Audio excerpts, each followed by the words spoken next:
আসসালামু আলাইকুম রহমতুল্লাহ। আজ আমার খামারে এক দাদা 4টি মোরগ অর্ডার করছে, ওনাকে প্রসেসিং করে দেওয়া লাগবে।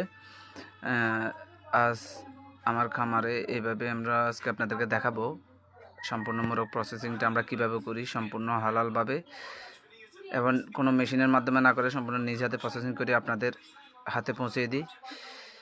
এগুলো হচ্ছে দাদাকে দেখাচ্ছিলাম আমার মোরগগুলা। এইভাবে যারা অর্ডার দেয় তাদেরকে আগে মোরগগুলা দেখিয়ে থাকি এবং জব করার ভিডিও আমরা দেখতে পারিনি, কারণ এটা ফেসবুকে রেজিস্ট্রেশন আছে, তাই আপনাদেরকে দেখাচ্ছি। এবং প্রসেসিং করে সম্পূর্ণ এখানে সম্পূর্ণ নিজ হাতে পরিষ্কার করে জবাই করে সব পরিষ্কার করে সব কিছু ভালো মতো ধুয়ে কাস্টমারকে আমরা ডেলিভারি দিয়ে থাকি। তো যারা বাসা বাড়িতে নিজেরা মোরগকে প্রসেসিং করতে পারেন না, তারা আমাদের থেকে মোরগ নিতে পারেন। আমরা সম্পূর্ণ প্রসেসিং করে দিই ক্লায়েন্টের রিকোয়ারমেন্ট অনুসারে। তো আপনারা যেভাবে বলবেন আমরা ওভাবেই প্রসেসিং করে দিয়ে থাকি।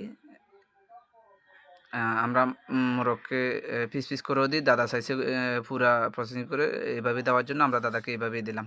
সবাই দোয়া করবেন আমাদের জন্য।